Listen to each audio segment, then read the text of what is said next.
Hello, oh my god, hello, welcome back to my channel, welcome to a brand new video. And if you're new here, then welcome back. Not welcome back. If you're new here, I'm Amelia and I upload book content. If you're not new here, then welcome back. Let's just get on with it because it could be a long video. It is time for our monthly wrap up and our next month TBR. So we've got quite a few books to talk about for the monthly wrap up, so I'm going to try and get straight on with it because otherwise we will be here all day and I don't have all day.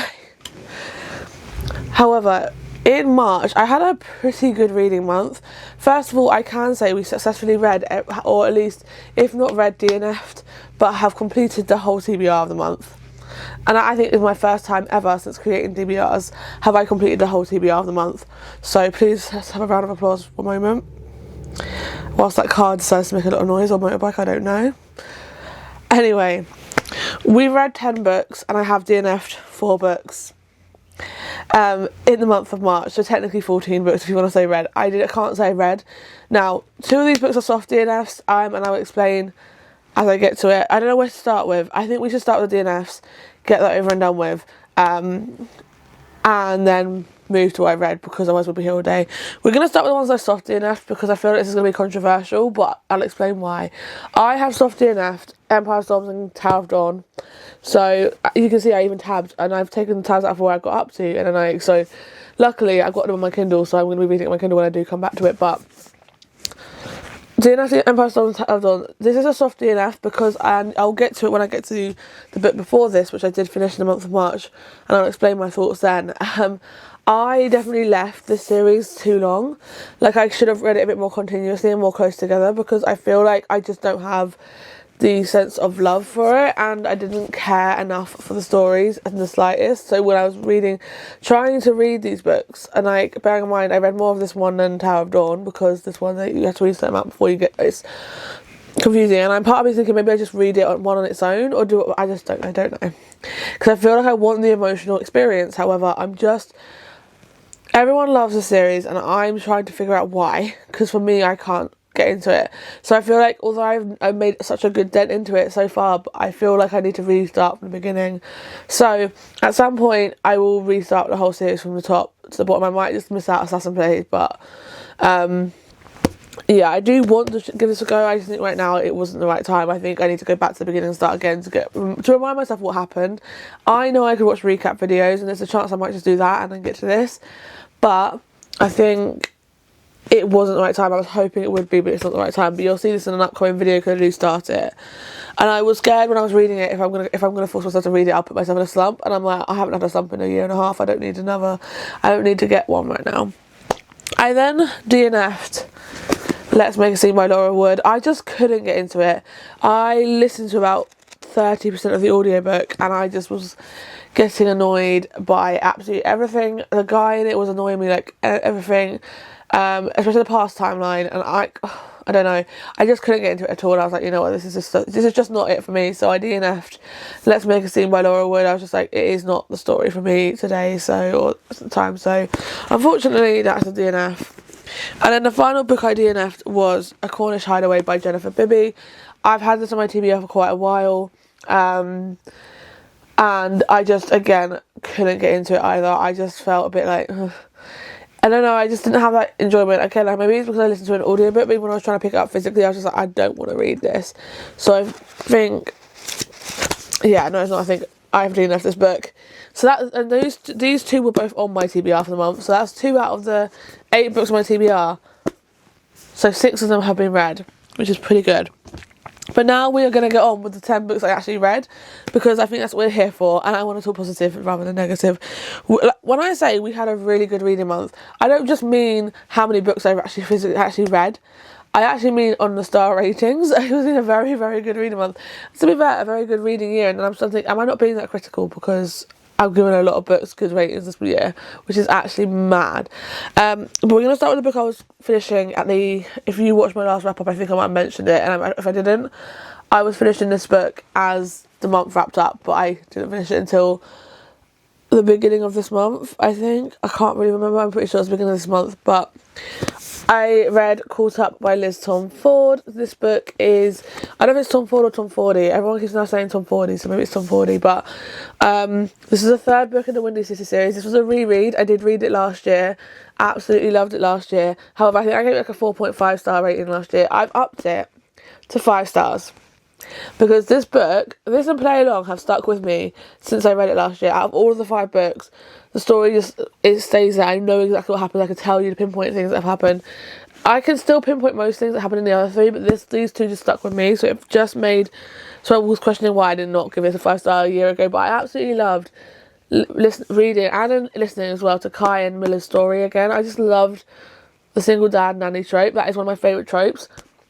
Like Heartless by Elsie Silver is my favourite Elsie Silver book of all time, and I just love it. I think watching the way they were with Max, which is the child, was beautiful, but also watching the way that they were with each other was even more fantastic to read. So yeah, 5 stars for this book. I don't want to talk too much about it because I did talk about it a lot last year.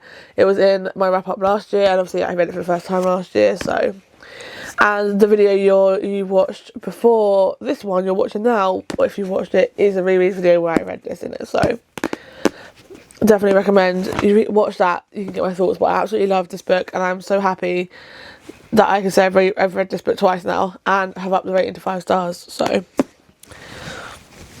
and then we picked up a book that I've been seeing everywhere. Well, not everywhere. Only on a few people's like Instagram, not Instagram, but like booktube videos, I guess, this year. And Lisa Palmer was one of the ones who I saw read this, and I then was like, I need to read it. It is Call It What You Want by Alyssa Derogatis. I read this book in 2 days. Literally 2 days. It took me 2 days to read this book, and when I say I love this book, I think it's just such a great story to read. And as a young woman, I guess I can say, I feel like as a young person, a young adult, I know I'm not technically a young adult at 30, but in my eyes I still see myself as a young adult, so I'm saying a young adult.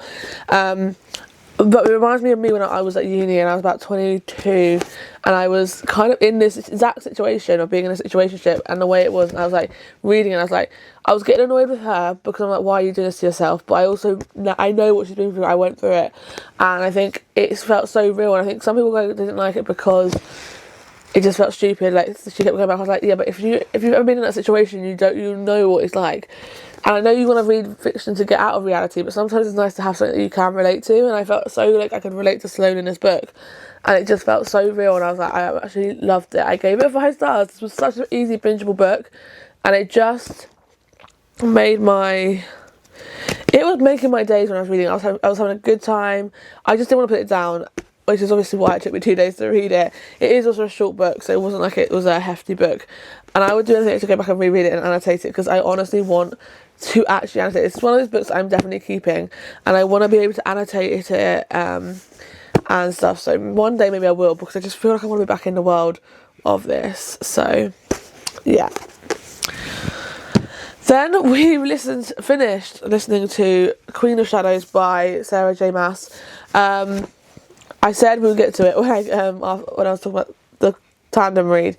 However, this took me 3 months to listen to, and it was mainly because I just wasn't invested. And it goes to the point where the reason why I feel like I need to go back and reread it all, because I just was not invested in the story that I was just putting on to get through it. And I was like, okay, I just listen to it to get through it.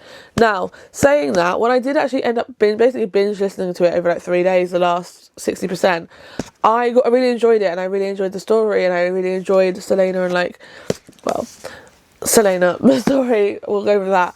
I did actually really enjoy the story, but and what happened at the ending, I was like, yeah, I really enjoyed this. However, I feel like I can't, I feel like now that I've put this mindset that I'm going to reread the whole series, I can't really rate this properly. I did give it a 4 star at the time, still saying it's a 4 star, but I don't know how I feel, because I wasn't invested. I think I liked it. I gave it 4 stars because I liked what happened, and maybe I felt like I had to give it 4 star. I don't know what it is with this book, but I feel like every other book I could go, okay, that was not a 4 star, that was like 3. Because of this series, I was like, no. And I had the incentive to finish this when I found out about the new ACOTAR book's coming out in October and January next year. Bearing in mind the 7th ACOTAR book comes out on my birthday, and I don't mean my birthday month, I mean my exact birthday is the day it comes out. So when I've opened my birthday present, get birthday money, you know what I'm doing? I'm going to the works of the Waterstones and buying that book. Just I'll make you know that.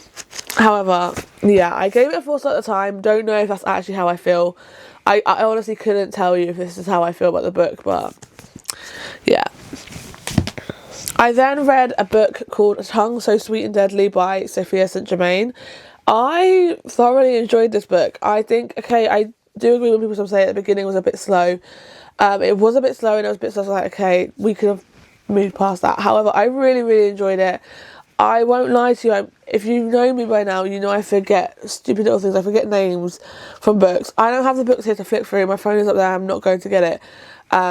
But I really enjoyed the story of A Tongue So Sweet and Deadly, and the people who probably could talk about it better is Emmy Rossum and Laura and probably Ellen Catherine. I'm not great at articulating like exactly like what books are about without giving things away, but it was like I really enjoyed it because it's politics, but it's like politics and trials, and it was just really, really like a really fun book to read, and I really enjoyed the story. I liked the tension. I liked the romantic love story in the book, and where it left off made me so excited to pick up the second book. And because I'm doing it for Ellen Catherine's readathon, like monthly series read along, I can't pick up the second book until April. So we'll get to that in my TBR. I think you can kind of guess what book I'm picking for my series book, but that's partly because I'm currently reading the other book I would have picked for that if not. So yeah, I really enjoyed that book. I gave it a 4.5 stars. I thought it was really good. I thought it was really catchy. It was really interesting and just a really fun read. Like it was one of those books I just didn't want to put down, and it's been a long time since I've had a fantasy book that's just made me want to sit there and binge it. That and Sparkle the Kindred's Curse series are the two series that have got me back into like the romantasy feel and romantasy vibes, and I'm like, okay, I'm liking this as well, because I felt like it wasn't that slow of a start. It wasn't like a lot of world building. It wasn't. I don't have to remember so much. It was kind of like it just kept, the flow was going.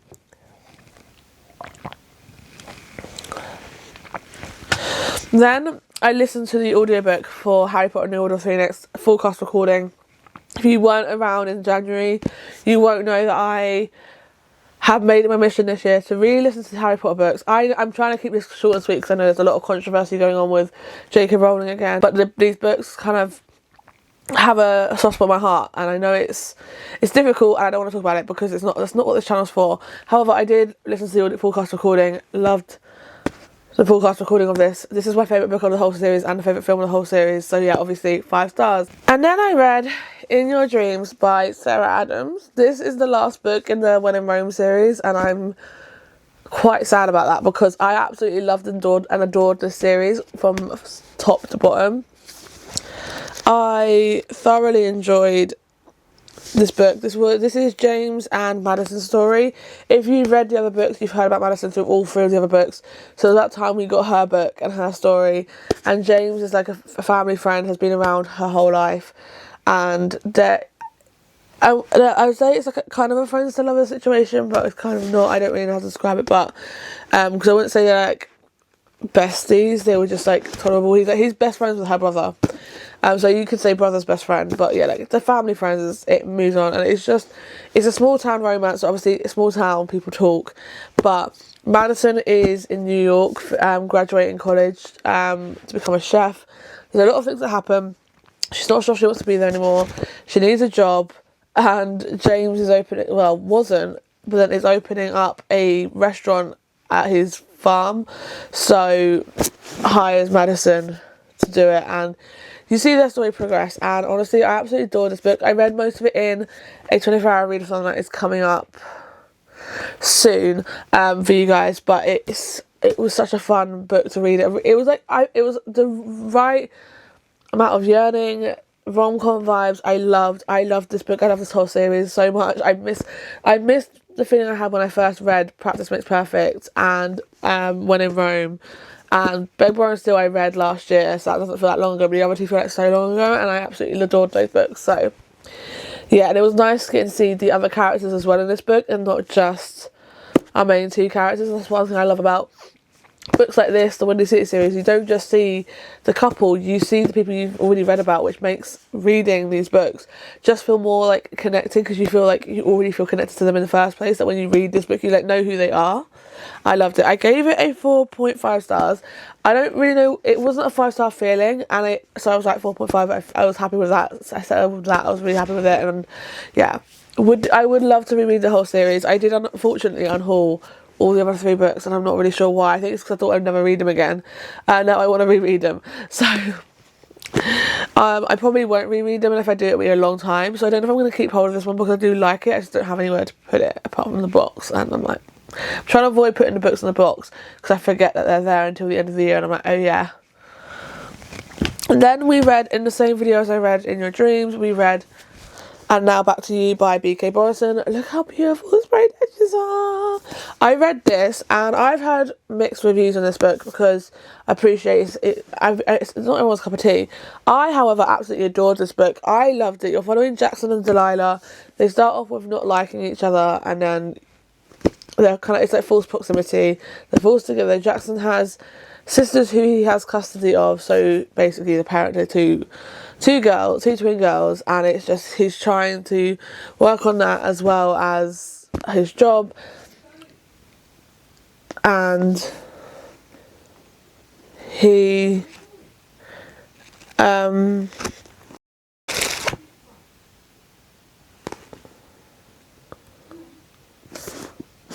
trying to ignore my dad in the background making a noise.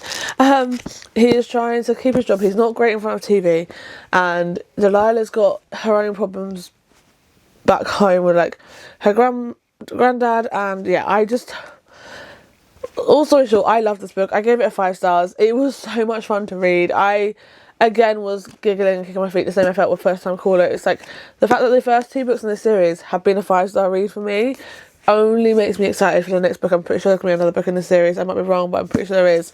It only makes me excited, and I just love it. So I have actually kept these on my bookshelf facing this way, because I'm obsessed with the sprayed edges. So then we read a book that has literally, I'm now reading the most recent book in the series, because the next one is not out yet.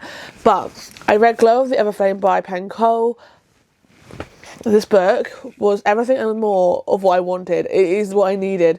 I went into it going, okay, it's fantasy, like it might take me a moment to get into it, even though it's the second book in the series. From the beginning I picked it up, I was obsessed, I was hooked.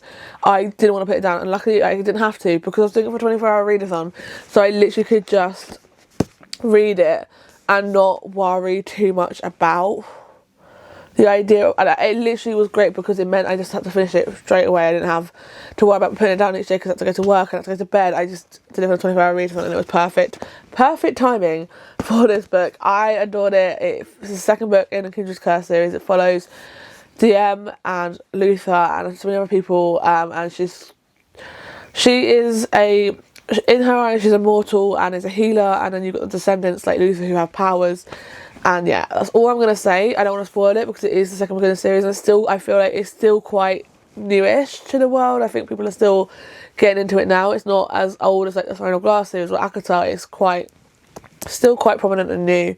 So yeah, and I am currently reading Heat of the Everflame, which is the 3rd book in the series, and I won't lie, the last few days I've been a bit too tired to even read too much. So I haven't read much, but what I've read, I'm enjoying it so far, so good signs. But I gave it a 4.75. It wasn't giving 5-star feelings, which is quite sad, because I thought it would, but 4.75 is very much close to it, so it is still such a good rating. Absolutely adored it. Would definitely pick up the series again. I feel like once I know when Burn of the Everflame comes out, which is the 4th book, if it's like late this year or early next year, or if I pick it up like early next year, I will probably just do a reread of the whole series just for the fun of it, because I have really enjoyed it so far. So then I picked up a book that I was sceptical. I don't know why I was sceptical. I was scared, because I've had it on my TBR for a while, and I loved Ready or Not, but I wasn't sure. And actually that is still up there that I might take down and remove off my Vinted, so that I can keep it. It's Promise Me Sunshine by Cara Bastone. I picked this book up. I knew it was going to be emotional, because she has some touchy subjects in her books. Like Ready or Not was emotional as well, in some ways, small amounts. But this was very emotional. But this was very emotional, but it also had me kicking and screaming and laughing, not screaming, kicking and laughing at times, because there was comedy in it, intertwined. But I think this is just a love letter to grief and a love letter to saying goodbye to someone you love, and like how there is not a normal process, there's not a normal time scale to move on, and it was a beautiful story, and I absolutely loved it. And no one should have to go through what Lenny went through with losing her best friend that young, but it does happen, unfortunately. Friends, unfortunately, sometimes you lose. Friends do pass away at times, but not when you want them to. You don't want them to at all, but like, not when you would expect them to, sometimes when they're younger. It was such a beautiful story. You had Miles, who basically was her coach through grief, which sounds really, really crazy, but he's been through it, and so he kind of he knows how to survive through it and try and get through it, and he wants to help her. Even though he comes with a bit of a grumpy guy when you first meet him, and he is a bit of a grumpy person, sunshine, because although she's grieving, she still has that sunshine, bubbly kind of attitude she's trying to keep. It's just, yeah, she's going through her own thing. And I really, really enjoyed this book. I absolutely loved it. I gave it 5 stars. I couldn't put it down. I was hooked. I really, really, really was happy that I picked this up and I was just having a great time. And I was not happy when I finished it because I want more. Not in the fact that I needed more, but I just wanted to read it again, basically. But I gave it 5 stars. Absolutely loved it.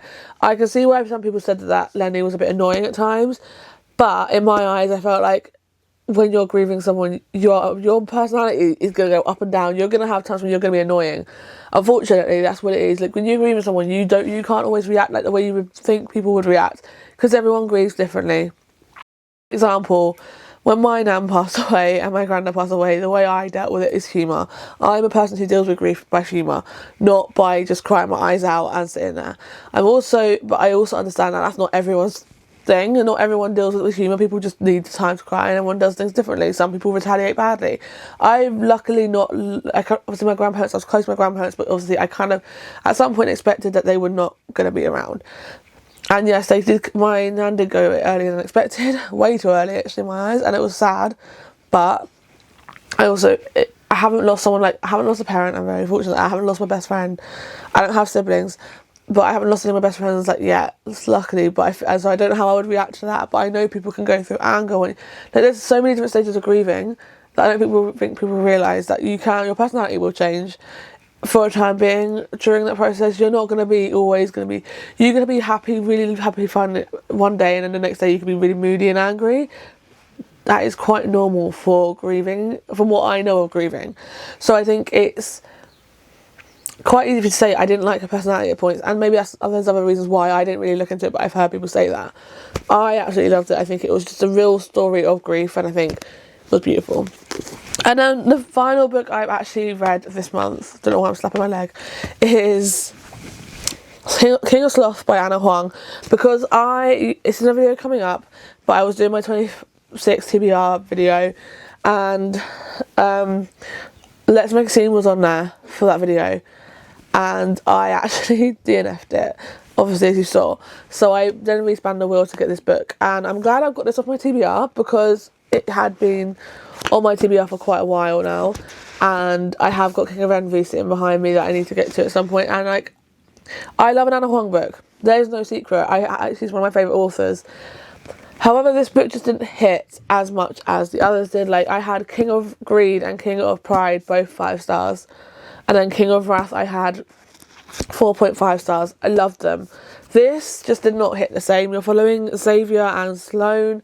Xavier's got a bad boy attitude, and then you've got Sloane, who's basically his PR, and he's basically trying to keep him out of trouble.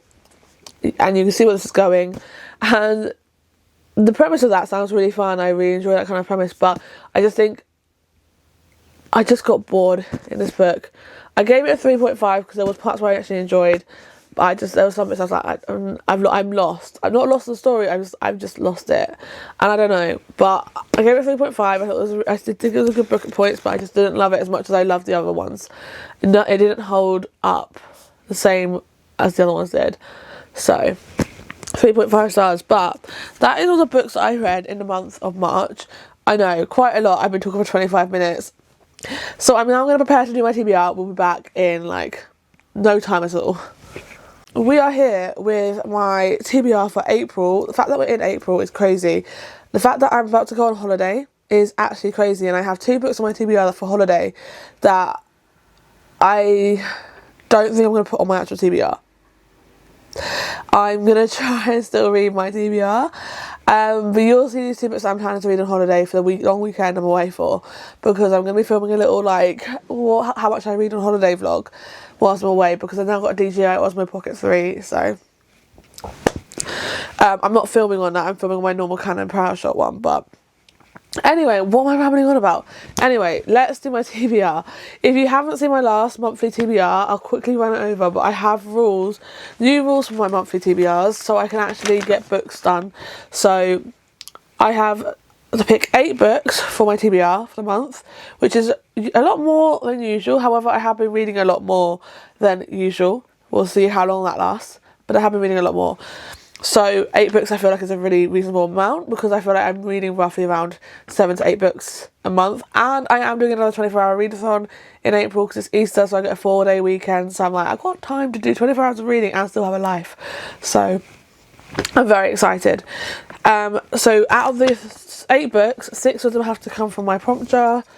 One of them has to be a book off my 2026 TBR, which is why we've got a wheel spinner here, and then one of them has to be a continue of a book from the series I'm in the middle of to continue that series. So we're going to get on with that. First of all, I'm going to tell you the book that I'm planning to read from the series that I'm in the middle of, and that is A Promise So Bold and Broken by Sophia St. Germain. If you watched the part of the wrap-up where I talked about Tongue So Sweet and Deadly, this is the second book in that series. It is the April book for Ellen Catherine's series read-along, and it is also the second book in the series.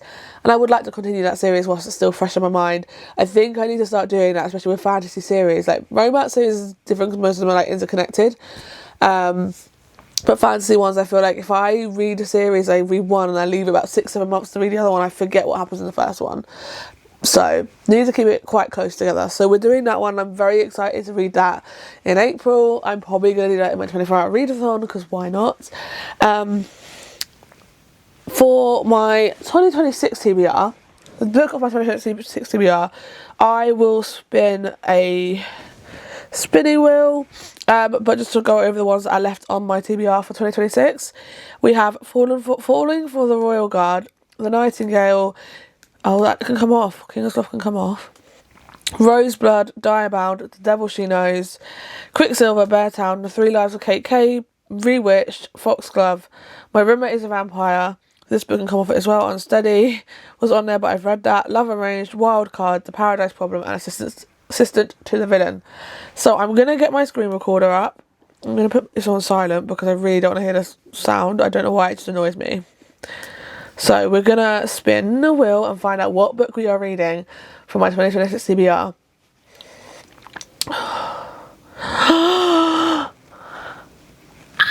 Okay, I'm very excited for this. I'm very excited for that, guys. We have got The Nightingale by Kristen Hanna. Now, anyone who knows me, has known me the last couple of months, knows that Firefly Lane is my favourite book of this year so far. Like, honestly, my favourite book of the year. And this book has been high on my TBR for so long, and I'm so happy I'm finally going to get a chance to read it, hopefully, as long as I actually pick it up. I'm hoping to do another episode of 2026 TBR. I need to see what's on my list of videos to film, and if I can maybe swap one around, but if not, I don't think I'm mentally prepared to do this for a 24-hour readathon, so it definitely won't be in that, but I'm sure I can do it, because I kind of want to get into doing more reading challenges, like reading 100 pages per day, so that'll be like mood reading, so I can pick this book up. Smart. Think work smarter, not harder. I don't know if that's the words. So we've got The Nightingale on my TBR for April, and I'm so excited to read another Kristen Hanna book because I feel like it's been too long and it's only been like a month. But and now we're gonna shake this up, get them all intertwined. A reminder: the pink ones are just titles of books, the white ones are prompts. So let's pick our 6 prompts. I'm going to try and do this fast because the battery is running out of my camera. Surprise, surprise.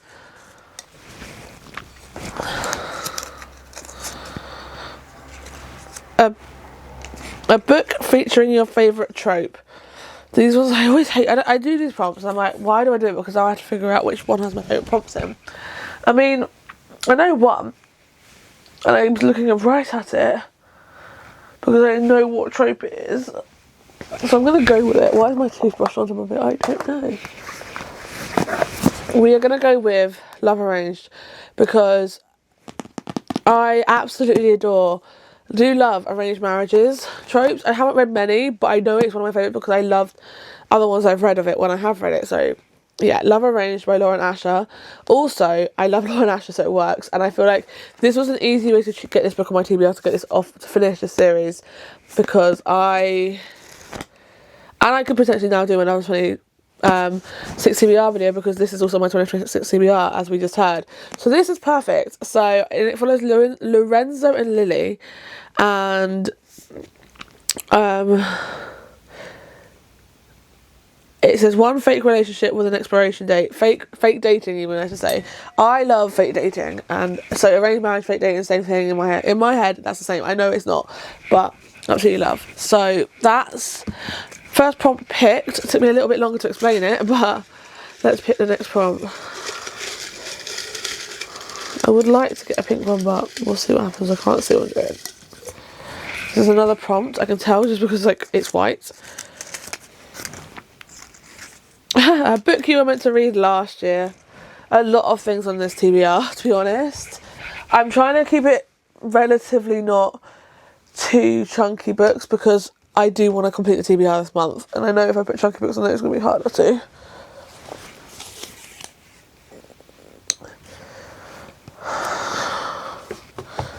We're going to put Assistant to the Villain on there, because I was meant to read this last year, to be fair, and it's also because I really want to read, and it's short, and I have it on my Kindle, so it just makes my life a little bit easier.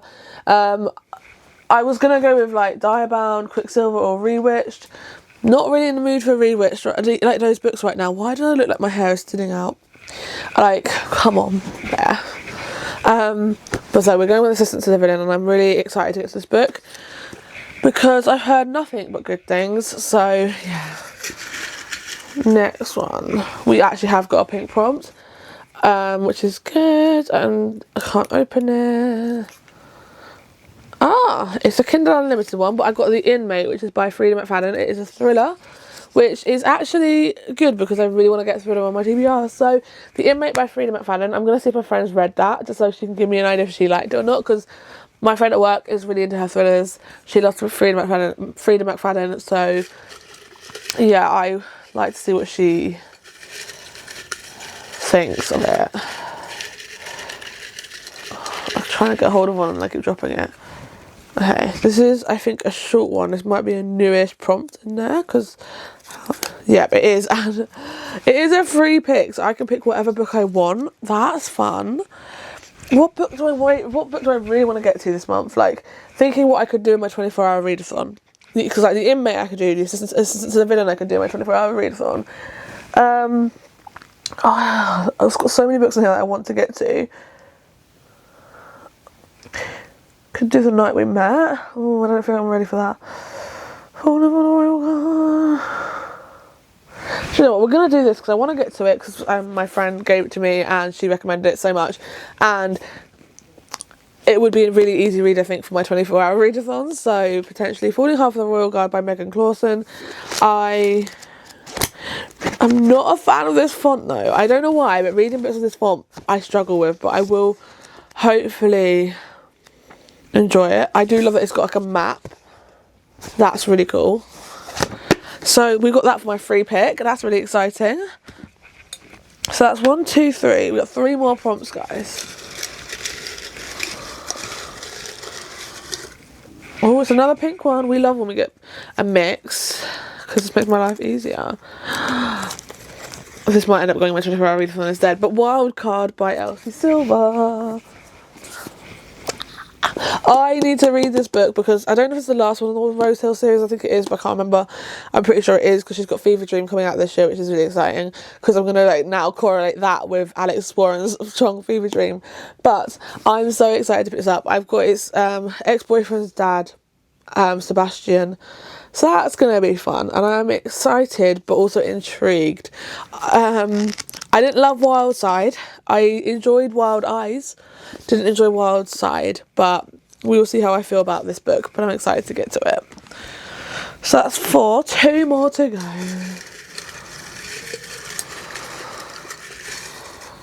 Oh, another pink one. Another pink one. Oh, I can't do it because I've already read it. It's had Now Back to You by B.K. Morrison, which we read this month, so back to square. Oh, this is already open. Oh, a book that will make you cry. I mean, I have one that comes straight, two that come straight to mind because most of her books do make me cry, but I don't think I want to put that on there. I was gonna put Beartown on it, but I've had this book on my TBR for like 2 years, and everyone said it made them cry. The Way I Used to Be by Amber Smith. I just think I need to read this book because it's been on my TBR since 2024 at least, so I feel like I now need to read it because we're in 2026.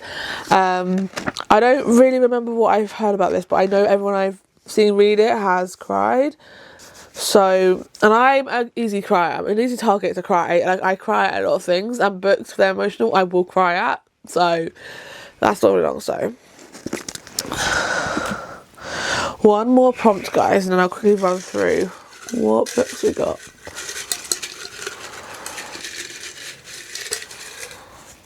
Oh, I've got 2. And I saw that one, so I wasn't. A book recommended by everyone I know.